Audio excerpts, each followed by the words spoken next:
다음 주일은 저희 온누리교회 창립 30주년 기념 주일입니다. 저희가 화려한 이벤트나 어떤 그런 프로그램들보다도 함께 기도하고 하나님으로부터 새로운 비전을 받는 그러한 기간으로 우리가 삼기를 원합니다. 이벤트라고 한다면 우리가 10월 9일 금요일 저녁에 창립 30주년 셀러브레이션을 임진각 평화누리 야외 공연장에서 가지는데요. 잠시 우리의 축하 기간을 갖고 우리가 함께 이어서 나라와 민족을 위한 기도 집회로 또 복음 안에서의 통일을 함께 간구하는 기도의 집회로 우리가 함께 가지려고 합니다. 예년에 한번 여기서 우리 우러라 한반도에 집회했을 때 비가 오는 가운데서도 모든 성도들이 뜨겁게 기도하던 그 감격이 지금도 우리 마음속에 남아 있습니다. 나라와 민족을 위한 교회로 또 통일을 준비하는 교회로 쓰임받는 집회가 되기를 바랍니다. 여러분 주보 가운데 있는 포함된 이 유인물을 잘 준비하셔서 이 집회 기간 동안에 우리의 마음이 새롭게 하는 그런 기간이 될 수 있게 되기를 바랍니다. 우리 박 목사님께서 강조하셨지만 다시 한번 강조하는 것, 우리 다음 주에는 차 없이 오는 주일로 우리가 행복한 불편함을 실천해서 불편해서 행복한 그런 주일이 될 수 있게 되기를 바랍니다. 생명의 삶 계속해서 에스겔 말씀을 묵상하고 있는데 어느 때보다도 생명의 삶이 절실하게 느껴지는 그런 기간입니다.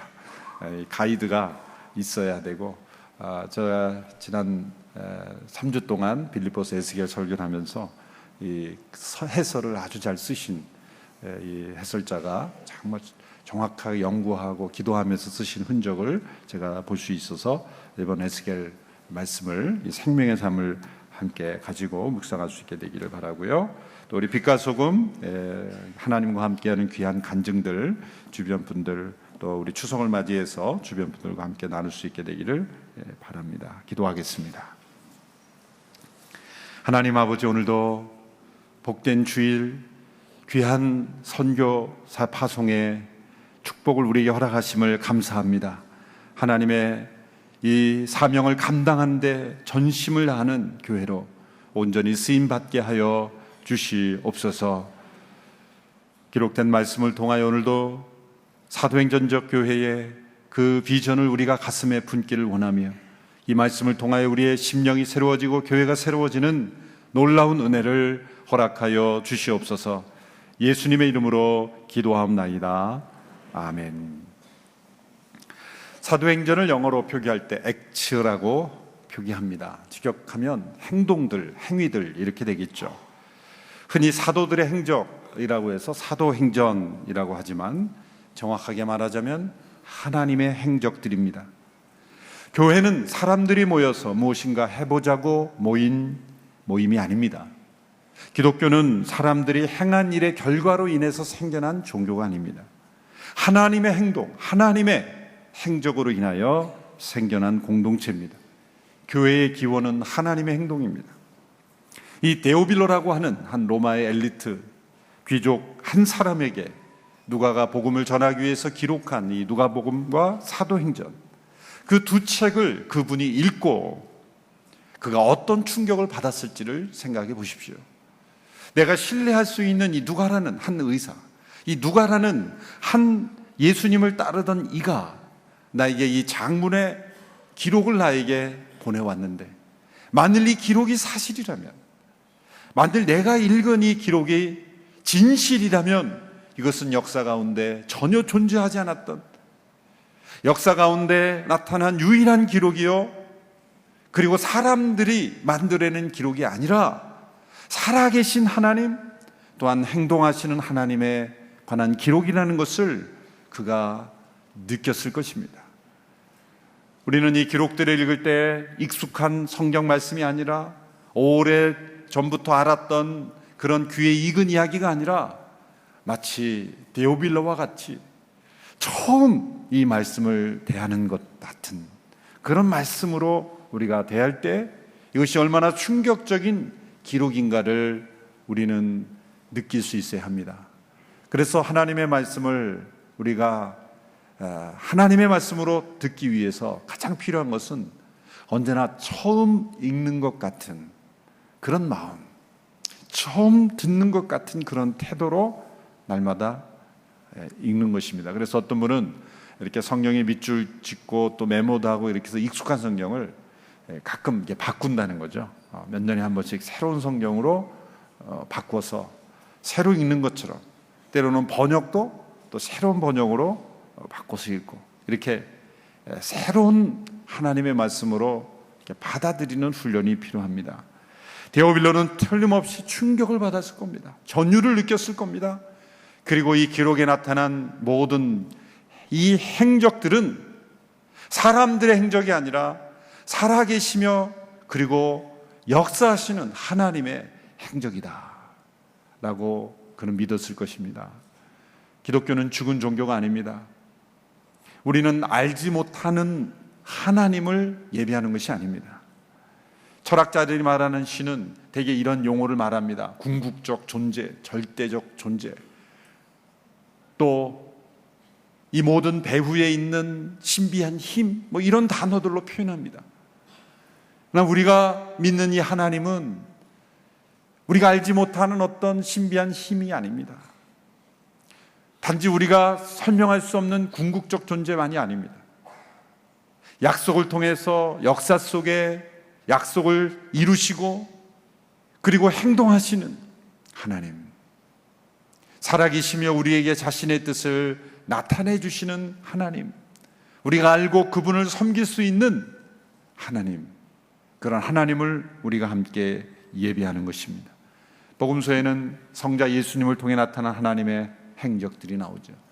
사도행전은 성령 하나님을 통해서 나타난 하나님의 행적들을 우리에게 보여줍니다. 그래서 사도행전은 성령 행전 혹은 하나님의 행전이라고 바꾸어 읽는 것이 더 정확할 것입니다. 예수님께서는 제자들에게 몇 날이 못되어 너희가 예루살렘을 떠나지 말고 기다리면 몇 날이 못되어 성령으로 세례를 받을 것이라고 말씀하셨습니다. 예수님이 승천하신 지 한 10일 후에는 유대 사회의 또 다른 중요한 명절인 오순절이 기다리고 있었습니다. 그런데 예수님은 오순절에 성령이 임할 것이다, 그렇게 말씀하시면 쉬울 것을 제자들에게는 그냥 기다리라, 몇 날이 못되어 성령이 임할 것이다 라고만 말씀하셨어요. 그러므로 제자들은 그 몇 날이 하루가 될지 이틀이 될지 10일이 될지 20일이 될지 잘 몰랐을 겁니다. 그들은 이 오순절과 성령의 오심이 서로 어떻게 연결된다는 것을 거기까지는 상상하지 못했을 것입니다. 그냥 단지 말씀대로 기다렸을 뿐입니다. 그냥 언제 이루어질지 모르고 기다리는 기다림이 우리에게 훈련이 되는 거예요. 여러분, 고난의 끝이 잘 보이지 않잖아요. 이게 언제 끝날까? 거기에 하나님의 역사의 묘미가 있는 거예요. 만일 우리의 인생을 지금은 어렵지만 10년 후에 고난이 끝나고 그 10년 후에는 축복이 임하고 그 10년 후에는 또다시 고난이 오고, 이렇게 우리 인생에 일어날 죽을 때까지 일어날 일을 다 시나리오처럼 대본처럼 우리는 하나님이 다 주시기를 원하는 거예요. 그러면 우리가 하나님을 잘 섬길까요? 아니죠. 정반대의 일이 일어날 겁니다. 내 인생의 주인이 내가 될 것이고, 때로는 체념하고 때로는 교만하고, 아마 우리 인생이 엉망진창이 될 것입니다. 하나님은 모든 것을 때를 따라 아름답게 하심으로, 우리 인생의 때를 우리가 정하지 못하게 하심으로 하나님을 바라보며 날마다 살아가는 존재. 여러분, 인간이라는, 인류라는 엔트로포스라는 그 헬라어, 그것은 위를 보며 사는 존재라는 거예요. 날마다 하나님의 때를 바라보며 그렇게 기다리며 살아가는 존재. 때로는 고난 속에서 기다리고 때로는 약속을 기다리는 그런 기다림의 인생, 이것이 인간의 본질이요, 하나님을 의존하는 인생의 참된 인생이라는 것을 우리에게 가르쳐 주십니다. 그냥 기다리라, 오순절에 올 것이다, 이렇게 말씀하시면 됩니다. 그냥 기다리라. 제자들은 하루하루 기다림 속에 때로는 기도하며 때로는 교제하며 기다리고 있었습니다. 이제 10일 후에 다가오는 오순절, 이 오순절은 출애굽을 기념하는 6월절로부터 50일째 되는 날이죠. 50일째는 안식일이 7번 지난 다음 날입니다. 그렇죠? 7, 7이 49. 그 다음 날이 50일이죠. 그래서 오순절을 77절이다 그렇게 부르기도 합니다. 오순절이 7번 7 곱하기 7이 더해지기 때문에 77절이다 이렇게 부르기도 합니다. 오순절은 당시에 두 가지 의미를 가지고 있어요. 첫 번째는 계절적인 의미입니다. 이 오순절 기간이 되면, 이때가 되면 보리추수가 시작되는 시기입니다. 보리추수가 시작되는 시기입니다. 이 추수의 시작, 그래서 오순절을 맥추절이다, 맥주절이 아니라 맥추절이다, 보리를 추수하는 기간이라 그래서 맥추절이다 이렇게 부릅니다. 그러니까 맥추절, 칠칠절, 오순절 다 같은 단어입니다. 그런데 가장 중요한 건 오순절, 영어로는 펜터코스트, 그것은 50일째 되는 날이다 그런 뜻입니다. 이거 계절적인 의미, 추수의 시기, 보리추수가 본격적으로 시작되는, 그 당시에는 가장 중요한 게 밀과 보리가 가장 주요 그 농산물이었기 때문에 이 보리추수는 아주 중요해요. 우리에게는 쌀과 같은 그러한 기간이죠. 두 번째 의미는 역사적인 의미입니다. 그것은 이 50일째, 출애굽한 지 50일째 되는 시기에 일어난 사건, 그것은 시내 산에서 모세가 율법을 받았던 그러한 시기와 비슷합니다. 그래서 유대인들은 이 오순절이 되면은 이 율법을 받은, 그러한 모세가 시내 산에서 율법을 받은 것을 기념하는 절기로서 율법을 낭독하고 율법이 우리에게 전해졌음을 기억하는 그런 의식들을 행했던 거죠. 두 가지 의미가 있는 거예요. 하나는 추수의 의미, 또 하나는 율법을 수여받은 의미. 자, 그렇다면 이 오순절이 우리에게 가져다주는 영적 의미가 무엇일까요? 그것은 바로 이 땅에 복음이 우리에게 전해지고 십자가의 복음이 완성되고 그 복음이 전해짐으로 인해서 이제 추수의 시기가 시작이 되었다. 보리가 익어서 이제는 추수할 시기가 됐다. 예수님 말씀하셨죠. 보라, 밭을 보라, 이제 곡식이 익었다. 추수한 일꾼을 부르신다. 추수의 시기가 시작됐다. 오순절에 일어난 사건은 영적 추수의 시작을 알리는 사건이었던 겁니다. 동시에 또 다른 유대인들의 율법을 받은 그날을 기념하였던 것처럼 이날은 하나님의 율법이 사람들의 마음에 새겨지는, 모세는 돌에 그 하나님의 율법을 받았지만 이제는 오순절의 이 사건을 통해 사람들의 마음에, 이 신비에 그 율법이 새겨지는 역사가 일어날 것이다.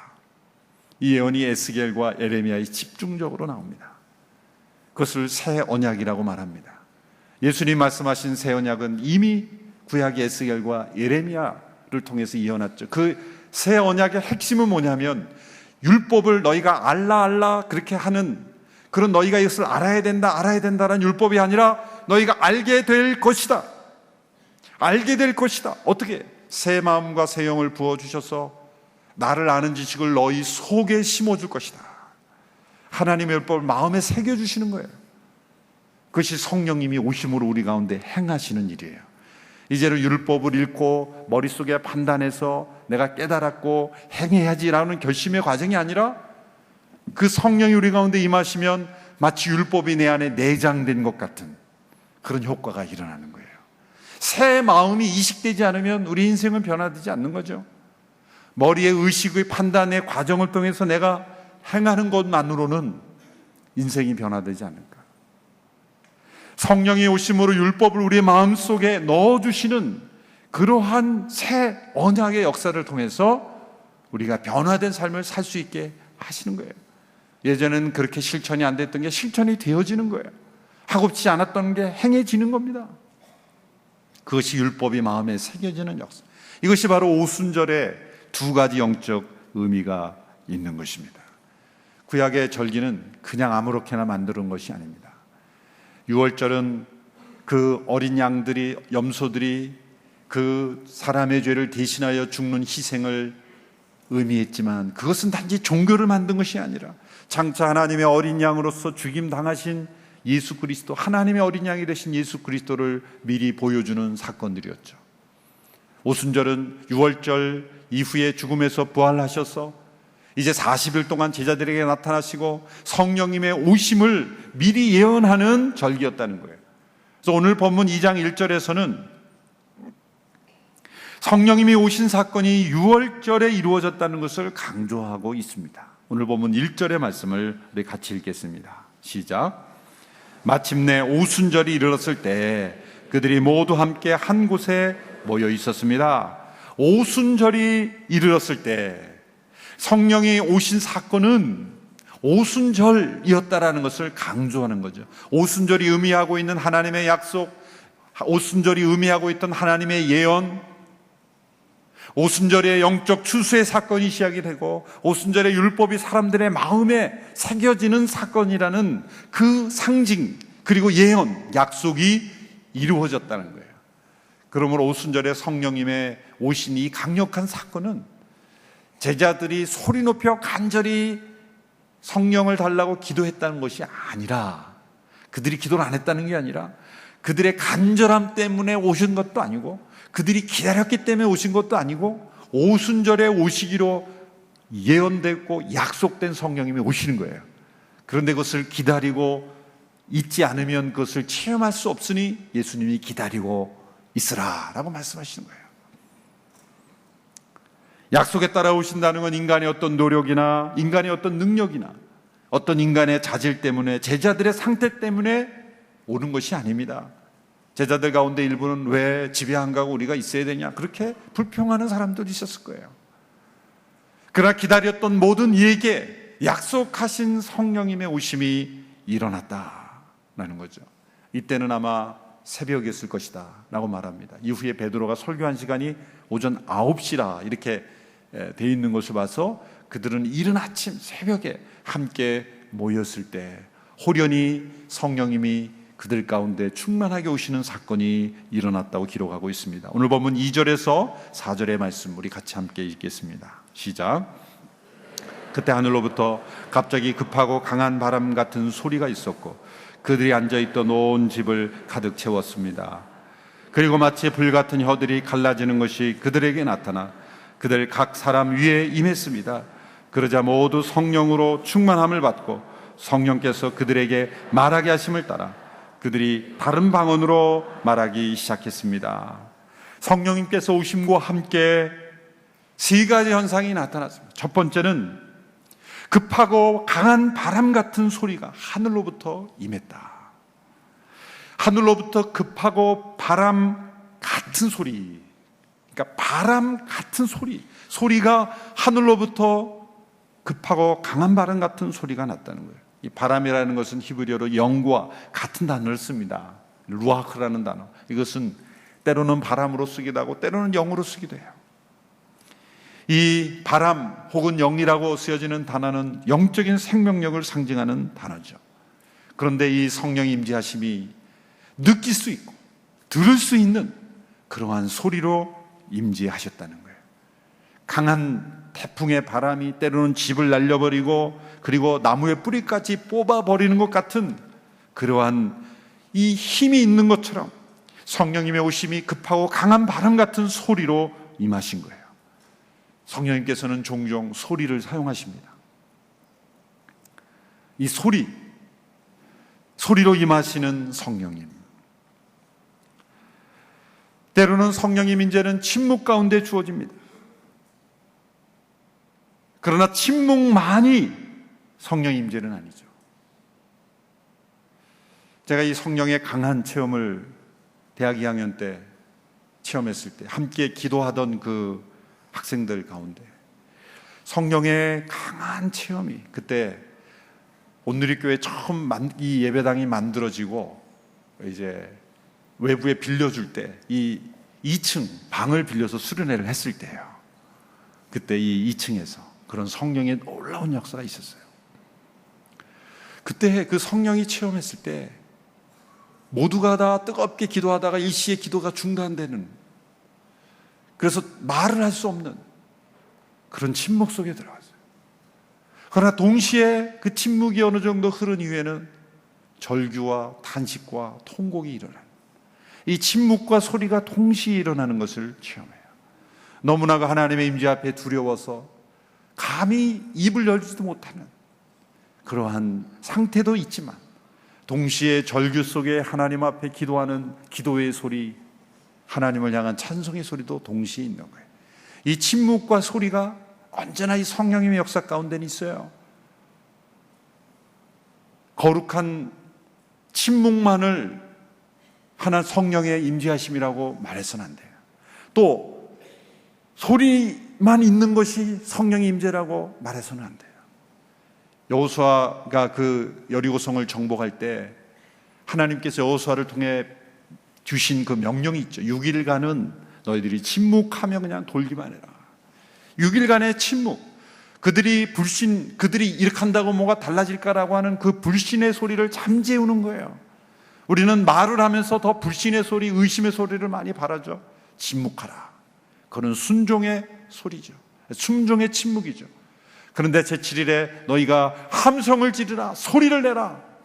여러분, 소리 지른다고 벽이 무너집니까? 우리가 함성 지르면 이게 무너집니까? 아니죠. 소리가 컸기 때문에 무너진 게 아니라 그게 믿음의 소리였기 때문에 하나님께서 역사하신 거예요.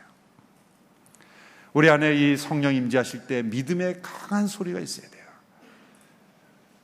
어떤 교회 가보면 전혀 소리를 못 내게 하는 교회가 있더라고요. 정말 숨 막힐 정도로 침묵하게 하는 교회가 있더라고요. 그 고요한 침묵 속에 가끔 코 고는 소리가 나와요. 다른 소리가 나오게 돼 있어요. 때로는 침묵하지만 때로는 소리 높이 하나님을, 때로는 침묵 기도도 있지만 소리를 내 기도하는, 그렇게 홀로 소리내서 한번 기도해 보세요. 그 하나님께서 소리 속에 성령님의 임재를 체험할 수가 있어요. 하나님은 소리를 사용하십니다. 성령님의 임재 가운데 주어지는 소리는 소음이 되지 않고 사람을 변화시키는 성령의 바람이 되죠. 믿음은 들음에서 난다 그랬죠.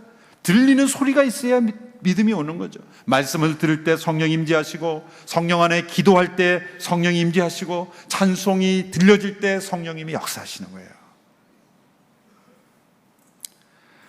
이 급하고 강한 바람 같은 소리는 하늘로부터 온 것입니다. 위로부터 내려온 하강기류처럼 사람들에게 생기를 불어넣은 거예요. 에스겔 골짜기에서 생기야 저들에게 들어가라 했을 때 그 생기는 바로 이 쓰여졌던 단어와 동일한 맥락의 단어예요. 위로부터 주는 생기가 우리 마음속에 부어져야 하는 거죠. 두 번째 현상은 불의 혀같이 갈라지는 것이 각 사람 위에 임하여 있었다라고 말합니다. 두 번째 성령의 오심은 볼 수 있는 것이었습니다. 불의 혀 같은 모습이었습니다. 불은 하나님을 임재를 상징하는 데 쓰여지는 단어죠. 아브라함은 타는 횃불을 보았고, 모세는 불타는 떨기나무를 보았고, 광야에서 백성들은 불기둥을 보았습니다. 솔로몬이 성전에 봉헌했을 때 하나님의 불이 제단에 내려왔습니다. 엘리야가 기도할 때 그 불이 위로부터 내려왔습니다. 예수님께 세례 받으실 때는 비둘기 같은 성령이 보였다라고 말합니다. 그러나 제자들에게는 불의 혀같이 갈라지는 것이 보였습니다. 각 사람 위에 불이 임했지만 불이 태우지는 않았어요.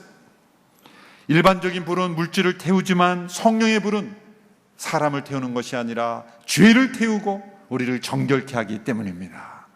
불 같은 성령. 그래서 때로는 성령이 임하실 때는 우리 몸이 뜨거워지는 것을 경험하죠. 이렇게 안수를 기도할 때 몸이 달아오는 듯한 뜨거운, 그러한 몸이 뜨거워지는 그러한 역사, 그건 불같은 성령의 임재하심을 그런 경험하는. 제가 고등부 교사할 때 어느 집회에서 목사님과 그 교사들이 기도할 때 학생들이 막 뜨거워서 막 등이 뜨겁다는 거예요. 평범한 소리인데 성령의 임재 가운데 기도할 때는 뜨거움을 경험하는 그런 성령의 불같은 역사가 있는 거예요. 단지 몸만 뜨거워지는 게 아니죠. 그 육신 가운데 있었던 죄가 그 뜨거운 성령의 역사로 태워지는 역사, 정결케 되는 역사가 있는 것입니다. 왜 불이 혀로 나타났을까? 불의 혀라 그랬어요. 그것은 혀라는 건 언어의 기능, 말의 기능이죠. 그것은 말씀을 전하는 공동체로, 교회는 세상의 검을 가지고 싸우는 교회가 아니라 말씀의 검, 성령의 역사. 우리가 하나님의 말씀을 입으로 전할 때 성령의 불이 사람들의 마음속에 전해지는 거예요. 불같은 뜨거움이 말씀의 전파를 통해서 사람들에게 전해지는 역사를 보여주기 위해서 불의 혀같이 나타났다라고 해석할 수 있습니다. 여러분이 성령님의 오심은 어떤 한 사람의 마음속에 조용하게 은밀하게 역사하시는 성령이 아니라 함께 모인 성도들에게 함께 체험하는 그런 경험되는 사건으로 임한 것입니다.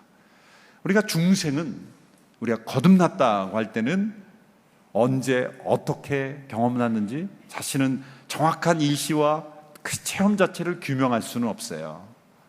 예수님 말씀하셨죠. 바람이 어디로 와서 어디로 가는지 알지 못하는 것처럼 성령으로 난 사람이 이와 같으니라. 사실 내가 언제 거듭났냐 말할 때는 사실은 알 수 없는 것이 정답이에요. 중생의 때는 알 수 없어요. 그런데 우리가 다 내가 언제 거듭났다라고 할 때는 뭡니까? 거듭난 이후에 내 안에 회개가 일어나고 성령 체험이 일어났을 때 사실은 그것을 우리가 인지할 수 있을 뿐이에요. 그럼 엄밀히 말해서 중생 체험 자체를, 이 거듭난 자체를 그 때와 이 시를 내가 말할 수 있느냐? 사실은 정확하게는 말할 수 없어요. 왜? 성령께서 우리를 거듭나게 하시고 이후에 그걸 우리가 체험하는 건 그 이후이기 때문이죠. 회개를 통해 그 거듭남의 생명이 내 안에 일어나고 그런 것을 경험한 것은 사실 중생 이후이기 때문인 것이죠. 이 사건은 교회에 내려온 능력입니다. 체험입니다. 알 수 있고 볼 수 있고 느낄 수 있는 사건입니다. 예수님께서 누가복음 24장 49절에서 너희는 위로부터 능력을 입혀올 때까지 예루살렘에서 기다리라. 위로부터 능력을 입히운 것입니다. 나의 결심이나 결단이나 그런 것 이전에 위로부터 내려온 능력입니다. 이 오순절 성령의 오심 사건은 교회가 시작된 사건이 아니에요. 이미 존재하던 교회에 성령의 능력이 임한 사건이에요. 예수님의 제자들은 예수님을 이미 믿는 사람들이었죠. 요한복음 17장에서 예수님이 제자들을 가리키며 세상에 속하지 아니한 사람들이다 그랬죠. 요한복음 20장에 보면 성령을 받으라 라고 제자들에게 성령을 주셨어요. 그래서 그들은 예루살렘을 떠나지 않고 기다리고 있을 수 있는 거예요. 만약 그들이 믿는 사람이 아니었다면 다 집에 돌아갔겠죠. 왜 거기에 있었겠습니까? 여러분 마음속에 믿음이 없으면 왜 여기에 와 있겠습니까? 추석 때 어디론가 가 계시겠죠. 저는 오늘 깜짝 놀랐어요. 상당수의 많은 분들이 어디론가 가실 줄 알았는데 이렇게 많이 모여 계신, 들어오면서 갈 데가 없으시나 이렇게 오해했어요. 갈 데 없으셔 온 게 아니에요. 여기. 그렇죠? 믿음 때문에 온 거죠. 그렇죠? 갈 데가 왜 없겠어요? 갈 데가 없으셨나 그런 생각했다. 이게 내가 불신하겠지. 믿음 때문에 이 자리에 와 계시고, 믿음 때문에. 그런데 여러분, 믿음 때문에 예배도 참석하고, 믿음 때문에 순모임도 참석하고, 믿음 때문에 봉사도 하고, 믿음 때문에 헌금도 하지만 위로부터 내려온 능력 있는 삶을 우리는 체험해야 되는 거예요. 지금 수준에 머무르는 믿음이 아니라 더욱 큰 믿음의 능력을 체험하는 거예요. 위로부터 부어주시는 능력. 이 사도행전 2장에 나타난 사건은 이미 믿는 사람들에게 위로부터 부어주시는 능력의 체험인 것입니다. 이건 2차적 체험이에요. 많은 분들이 이 사건을 오늘 우리가 기대해서는 안 된다라고 하는 사건으로 만들기 위해서 이미 예수 믿는 것이지, 역사 속에 있었던 사건이지 오늘 우리에게 있어야 되는 사건이 아니라고 자꾸 말해요. 그렇게 주장하는 목사님이나 신학자나 그런 교회 가보면 능력이 없어요. 능력이 없어요. 헌신도 없고 기도도 없고 선교도 없고 증인된 역사가 없고. 이 오순절에 임했던 성령의 역사는 현상적으로 볼 때는 단회적이죠. 이게 결론 부분에 말해야 되는데 미리 다 말해서 끝나거든요.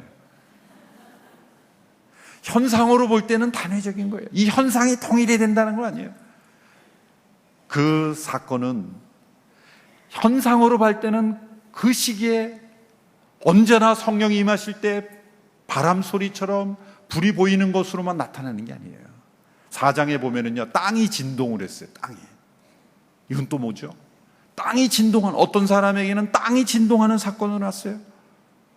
어떤 사람에게는 대각성 운동 때는요, 사람이 진동을 하는 거예요. 사람이 구르고, 어떤 사람에게는 큰 기쁨이 임하는 거예요. 큰 기쁨이 임하는 거예요. 어떤 사람은 생명을 잃어도 아깝지 않은, 자신의 생명을 조금 더 아깝지 않은 순교의 믿음으로 나타나는 거예요. 이렇게 모든 사람에게 각기 다른 현상으로 나타나지만 중요한 것은 뭐냐면 능력이 피우는 사건이라는 거죠. 현상은 다를지라도 능력이 피우는 사건은 반드시 있어야 된다는 거예요. 그런 의미에서 이 오순절적 이런 성령의 오심은 이미 성령으로 거듭난 예수 믿는 사람들에게도 능력을 입히우는 사건은 반드시 있어야 된다는 거예요. 이 사건이 없으면 절대 부활의 증인이 될 수 없습니다. 이 오순절에 임하신 성령은 바람과 불이 한꺼번에 나타났죠. 둘 다 능력의 상징이에요. 바람도 변화를 일으키고 불도 태우는 변화를 일으키죠. 이 바람과 불이 하나가 될 때 어떤 일이 일어납니까? 바람과 불이 하나로 붙을 때 어떻게 일어나요? 대화재가 일어나죠. 대화재가. 1871년에 시카고에 한 오두막 집에서 말이 이 뒷발질을 해서 등이 떨어져서 화재가 일어났어요. 그런데 그 작은 오두막 집에서 불이 났는데 시카고 전체 시를 다 태워버렸다는 거예요. 왜 그랬을까요? 미시간 호수에서 불어오는 엄청난 바람 때문에. 그래서 시카고가 굉장히 구획이 잘 돼 있는 게 다 타버렸기 때문에 도시 전체를 다시 계획을 해서 세웠기 때문에 굉장히 그 질서가 있게 잘 되어 있다는 거죠. 그때 300명이 죽고 9만 명이 집을 잃어버리고 손실액만 그 당시에로 200 밀리언, 어마어마한 손실이 있죠. 불과 바람이 하나가 되면 엄청난 영향이 있는 겁니다. 영적 대각성이 바로 이와 비슷해요. 영적 대화재인 것이죠. 보스턴의 노스햄턴 교회에서 조나단 에드워드 목사님이 설교를 했습니다. 설교의 제목은 진노한 하나님의 손 안에 있는 죄인들이라는 설교예요. 눈이 어두워서 원고를 이렇게 손에 들고 화려한, 그리고 강력한 목소리도 아니었습니다. 촛불을 들고 그렇게 원고를 읽어내려가는 그 설교에 불이 임했어요. 사람들에게 불이 임했어요. 보이는 현상은 아니었지만 불이 임한 것을 마음의 사람들이 뜨거워졌어요. 그런데 한쪽에서는 조지 휘필드라는 분이 바람을 일으키고 있었어요. 조지 휘필드라는 분이 그 불을, 미국 동부를 불러일으키는 대화재를, 한 사람은 동에서는 불이 임하고 한 사람을 통해서는 바람이 임해서 함께 하나가 됐을 때 그것이 미국의 18세기 제1차 대각성 운동이 일어난 것이죠. 1907년에 평양에 있었던 대부흥운동도 마찬가지입니다. 귀한 믿음의 선배님들의 말씀과 기도를 통해 불이 일어나고 바람이 일어남으로써 평양 전체가 다 대화재가 일어난 거예요. 곳곳에 교회가 세워지고 신학교가 세워지고 일주일 동안 모여서 말씀을 듣고 기도하는 뜨거운 성령 역사가 일어난 거예요. 사실 그 대화재의 그 영향력 아래 우리가 아직도 지금 살고 있는 거예요. 사실은 엄청난 대화재가 일어났던 것입니다. 조지 휘필드의 일기에는 1740년도에 뉴브룬스윅에서 일어난 자신의 체험에 대해서 이렇게 기록하고 있습니다. 나의 집회에서 길버트 테네시가 설교하였고 내가 그 다음에 기도하기 시작하였다. 약 6분가량이 지났을 때 어떤 사람이 성령이 오셨다, 성령이 말하신다라고 소리쳤다. 그는 자기 영혼에 대한 예수님의 확증을 제할 수가 거의 없었던 것이었다. 다른 사람들도 기뻐서 어찌나 소리를 지르는지 내 기도를 멈추지 않을 수 없었다. 나 자신의 영혼이 어찌나 충만했던지 나는 자신의 비열함과 하나님의 영원한 사랑의 주권과 위대함을 의식하며 주님 앞에 엎드려 울어버렸다. 거의 모든 사람들이 기도와 찬양으로 그 밤을 보냈다. 그 밤은 결코 잊지 못할 엄청난 밤이었다. 하나님의 임재가 내 영혼을 어찌 충만케 했는지 나는 그 앞에 서 있기가 어려울 정도였다. 여러분, 이러한 충만케 하시는 체험, 우리 모두가 다 사모하고 기다려야 될 체험인 줄로 믿습니다. 이들이 이런 체험 가운데 신기한 현상이 나타났습니다. 세 번째 현상입니다. 다른 방언으로 말하기를 시작했습니다. 이 다른 방언은 외국 언어였습니다. 방언이었습니다. 고린도전서에 나타난 영적인 언어의 기도가의 방언이 아닌 다른 지역 사람들이 알아들을 수 있는 언어. 여기에 보면은 오늘 본문의 11절까지 5개의 집단을 말하죠. 그것은 그 일대에 있었던 수많은 지역에서 오순절을 지키기에 왔던 유대인들입니다. 흩어져 있던 유대인들, 유대교로 혹은 개종한 사람들, 로마의 나그네로 있었던 사람들, 이들이 오순절에 함께 모였을 때 이들의 놀라운 성령 역사로 다른 방언으로 말할 때 어떤 일이 일어날까요? 이들은 하나님의 행하신 일을, 이 복음의 위대한 역사를, 예수님의 십자가 부활의 진리를 자신들의 언어로 듣게 되었다는 거예요. 왜 성령님께서 이런 역사를 이루셨습니까? 동시에 일시적으로 수많은 사람들에게 복음이 증거되게 하기 위해서. 사람이 언어를 배워서 또 다른 언어로 복음을 설명할 때 얼마나 많은 시간이 걸려요? 그러므로 급속도로 이 복음이 증거되게 하기 위해서 난곳 방언으로 성령이 전파되게 하신 것입니다. 이 오늘날 이런 성령의 역사는 오늘 우리에게 필요합니다. 우리 모두는 성령께서 이미 내주하시는 사람들입니다. 그러게 아니고는 이 추석 연휴에 예배 나올 수가 없어요. 여러분 안에 계신 성령님을 의심하지 마십시오. 성령이 아니고는 예수를 주라 시인할 수 없습니다. 그러나 제자들에게도 능력이 필요했고 약속하신 성령의 덧입음을, 그러한 체험이 필요했던 것처럼 바람처럼 불처럼 때로는 진동으로 때로는 기쁨으로 우리 가운데 임하시는 성령의 충만케 하심을 우리 모두가 체험해야 될 줄로 믿습니다. 일평생 살아가며 이런 분들이 고백한 이런 성령의 충만함의 역사를 내 인생에 꼭 체험하게 되기를 바랍니다. 그래서 능력 있는 믿음의 사람으로 살기를 원합니다. 기쁨으로 충만하기를 원합니다. 부활의 증인이 되기를 원합니다. 하영조 목사님께서 이 본문을 설교하면서 이렇게 말하는 게 마음에 와닿았어요. 하나님을 안 믿는 게 문제가 아니고 하나님을 제한하는 게 문제입니다. 성령님을 부인하는 게 문제가 아니고 성령님을 제한하는 것이 문제다. 우리 모두가 이 오순절에 이 성령의 오심의 사건이 매일매일 우리의 삶 속에 체험되는 그런 역사가 있게 되기를 축원합니다. 기도하겠습니다. 이 시간 함께 합심하여 함께 기도합니다. 성령님, 나로 하여금 예수님을 믿게 하심을 감사합니다.